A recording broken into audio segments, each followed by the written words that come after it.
शरद पवारांसमोर वारंवार अशी बेताल वक्तव्य केली जात आहेत आणि शरद पवारांनी हे ठरवून चालवलेलं आहे का असा सवाल आव्हाडांच्या वक्तव्यावर महंत सुधीरदास यांनी शरद पवारांना केलाय।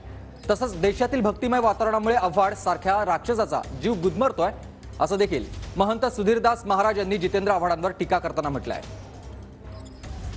नाशिकचे महंत श्री सुधीरदास महाराज आहेत। महाराज, का आपण गुन्हा दाखल करता आहात? आव्हाडांच्या वक्तव्याला आपण नेमकं कसं बघताय?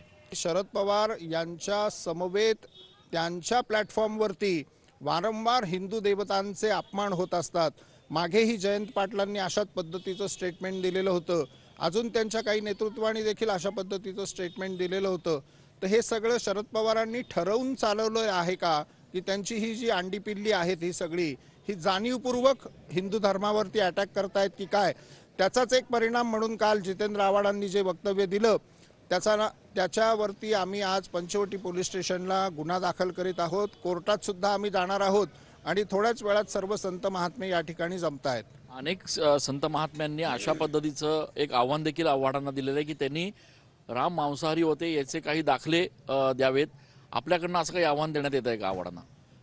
मला असं वाटतंय की एकतर त्यांचा या विषयाचा कुठला अभ्यासच नाहीये, त्यामुळे आव्हान कोणाला देण्यात यावं ज्याचा धर्मशास्त्रीय अभ्यास आहे किंवा अन्य या गोष्टीची जाण आहे। आज संपूर्ण भारतामध्ये राम जन्मभूमीच्या संदर्भामध्ये जे एक अत्यंत भक्तिमय वातावरण निर्माण झालंय, त्या भक्तिमय वातावरणामध्ये राक्षसांचा जीव गुदमरतो आणि त्याचाच परिणाम म्हणजे हे जितेंद्र आव्हाड यांचा जीव गुदमरू लागला।